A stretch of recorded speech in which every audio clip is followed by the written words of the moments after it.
అంత్య దినములలో ఇలా ఉంటారట, అపహాసిస్తూ ఉంటారట. ఎవరినైనా సరే ఎవరిని వదిలిపెట్టరు. అపహాసకులు ఎవరినైనా వదిలిపెడతారా? ఎవరిని వదిలిపెట్టరు. అందరిని ఏం చేస్తూ ఉంటారు? అపహాసిస్తూ వారి జీవితం జీవించుతూ ఉంటారు. వారు ఎలా ఉన్నా పర్వాలేదు, వారు దేవునికి అవిధేయతగా ఉన్నా పర్వాలేదు, వారికి ఇష్టానుసారంగా జీవించుతున్నా పర్వాలేదు, వారు దేవుని మార్గంలో కాక వేరొక మార్గంలో జీవించుతున్నా సరే కానీ ఇతర వాళ్ళని ఏం చేస్తుంటారు? వేలెత్తి చూపుతూ ఉంటారు. ఇతర వాళ్ళని తన నోట నుండి వేరే అపహాసకు మాటలు తన నోట నుండి వస్తూ ఉంటాయి. నువ్వు దేవుని వాక్యం ఏం సెలవు, నువ్వేం వింటుదువో అదే, నువ్వేం మాట్లాడతావో ఆ మాటే నీ మీదకి వస్తుంది. నువ్వు వేలు చూపినప్పుడు, ఇతర వాళ్ళ వైపు వేలు చూపినప్పుడు నీ వైపు ఎన్ని వేళ్ళు ఉన్నాయి? మిగతా వాళ్ళ ఏళ్ళన్నీ తన వైపే ఉన్నాయి అన్నది గ్రహించుకోరు. మనం నోట నుండి ఇతర వాళ్ళని అపహాసిస్తూ ఒక మాట మాట్లాడినప్పుడు అది మనము వితుతున్నామన్నది చూసుకోరు. బ్రెయిన్ డెడ్ అయినవారు అంటే ఆలోచన లేనివారు అంటే దేవుని వాక్యానుసారం జీవించలేనివారు, దేవునికి దూరంగా ఉన్నవారు, దేవునికి అవిధేయతగా ఉన్నవారు అందరూ ఏం చేస్తూ ఉంటారు అంటే ఇతర వాళ్ళని నిందిస్తూ హింసిస్తూ అపహాసిస్తూ ఉంటారు. ఎందుకంటే నా తీరుగా వారు లేరు. ఎందుకంటే నేను ఇష్టమైనట్టు జీవిస్తున్నాను, వారు కూడా ఇష్టపడి జీవించలేదు. వారు సరైన మార్గంలో సమాధానంగా ఉంటున్నారు. ఇతర వాళ్ళని ఏమనరు, ఇతర వాళ్ళతో సహవాసం చేయరు, ఇతర వాళ్ళతో మాట్లాడరు సరిగా, ఇతర వాళ్ళతో రాసుకు పూసుకు నడవరు. వారి జీవితం మీద వారు జీవిస్తూ ఉంటారు. వారెందుకు అట్లా ఉండాలి? వారెందుకు దేవుల్లో ఉండాలి? వారెందుకు సమాధానంగా ఉండాలి? వారి ఇంటిలో ఎందుకు సమాధానం?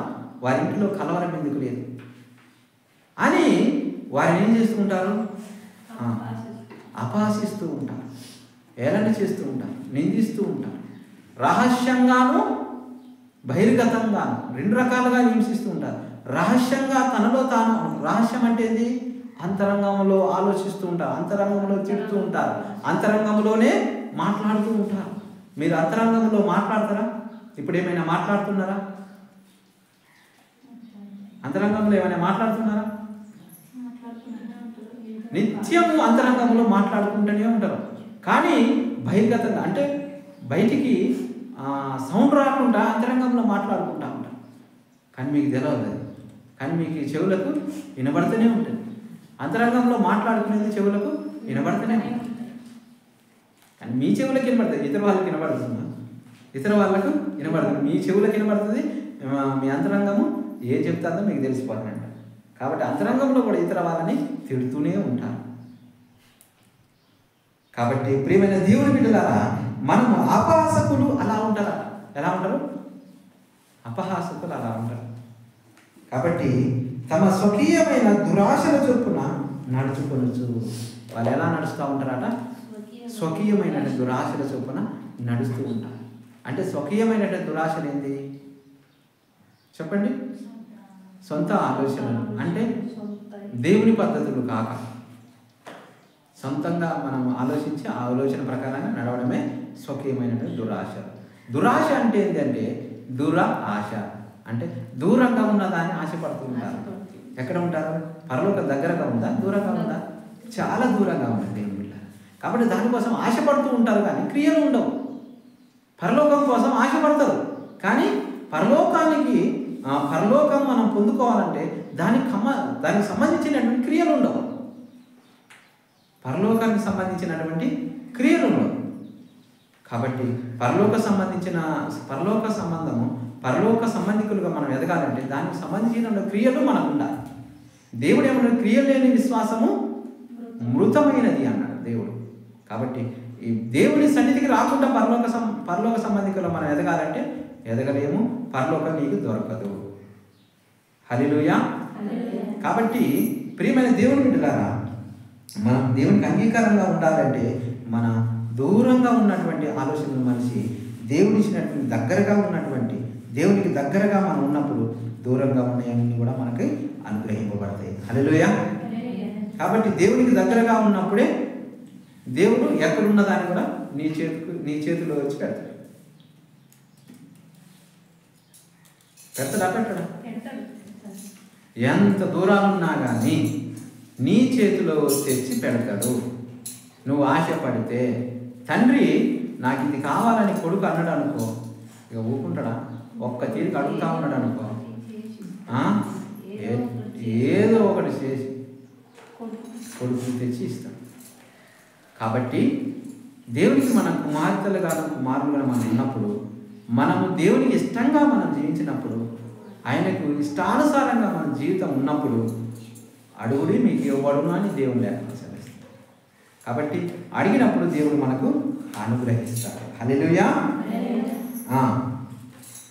ఆయన రాకడను గురించిన వాగ్దానమేమాయను. వాళ్ళు అనుకుంటారట, వాళ్ళు ఏమనుకుంటారు? దేవుడు వస్తానన్నాడు, ఇంకా రావట్లేదు.